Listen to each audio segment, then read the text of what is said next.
আসসালামু আলাইকুম। আজকে আপনাদের দেখাবো এখানে বোম্বাই মরিচ আছে, ছোট বড় বিভিন্ন প্রকারের বোম্বাই মরিচ আছে। এইগুলি কত করে বিক্রি করে ভাই এইগুলি দেখাবো। তারপরে এগুলি কোন জায়গার এগুলি জিজ্ঞাসা করব। এই যে এক ভাই নিতেছে বেছে বেছে। ভাই আমি ভাইয়ের সাথেও কথা বলবো, দেখি ভাই কি বলে। এখানে পাইকারি রেটে বোম্বাই মরিচ বিক্রি হয়, বিভিন্ন লোকেরা নেয়, বেশিরভাগ চটপুরি বিভিন্ন লোকেরা এখানে এসে চটপুরি যারা বিক্রি করে তারা নেয়, আরও লোকেরা নেয়। এই ভাই যে কত রেটে বিক্রি করে সেটাই জিজ্ঞাসা করব। এটা 1 নম্বর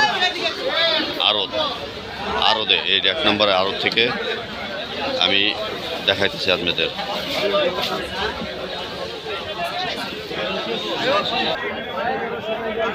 আসসালামু আলাইকুম। আপনি তো মরিচ নিলাম দেখলাম আমি, কতটুক নিলেন মরিচ?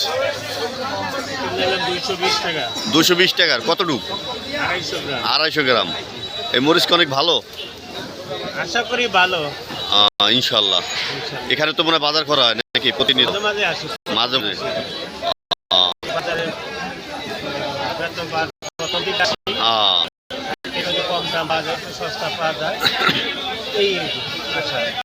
ধন্যবাদ। এখন আমি ভাই আরত ভাইয়ের সাথে কথা বলবো, দে আরত ভাই কি বলে। আসসালামু আলাইকুম ভাই।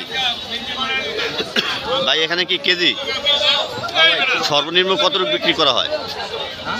মানে সর্বনিম্ন কতটুকু বিক্রি করা হয়? 5 কেজি না হাফ কেজি না?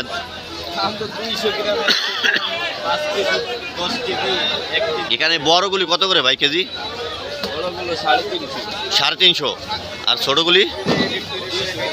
হ্যাঁ 200 টাকা কেজি। এই যে এইগুলি 350 টাকা কেজি বড়গুলি, আর এই যে ছোটগুলি আছে এইগুলি 200 টাকা কেজি। এই যে দেখেন এখানে ভাই বোম্বাই মরিচ 1 নম্বর আড়তে আছে, আড়ত থেকে আমি দেখাইতেছি। কিন্তু হ্যাঁ খুচরা বাজার একটু বেশি হবে, কারণ এরা নিয়ে ভাড়া দেয়, বিভিন্ন খরচ আছে এখানে, আড়তের খরচ আছে, ভাড়ার খরচ আছে, এরপরে বিক্রি করে। এই জন্য স্বাভাবিক একটু খুচরা বাজার বেশি। আপনারা যদি পাইকারি বাজারের রেট যদি খুচরা বাজারে দেখেন সেটা হবে না, সেটা কিন্তু ভুল হবে আপনাদের। আমি সেটাও বারবার কিন্তু বলে দিই ভিডিওতে, কারণ খুচরা বাজার অনেক খরচ, একটা গাড়ি ভাড়া, একটা লেবার খরচ, কেরিন খরচ, বিভিন্ন খরচ আছে এখানে, আড়তদারের খরচ, অনেক খরচের পরই এটা আপনার তারপরে খুচরা বাজারে যায়। আপনারা ভালো থাকবেন। আপনাদের আজকে আমি বোম্বাই মরিচ দেখাইলাম, ধন্যবাদ।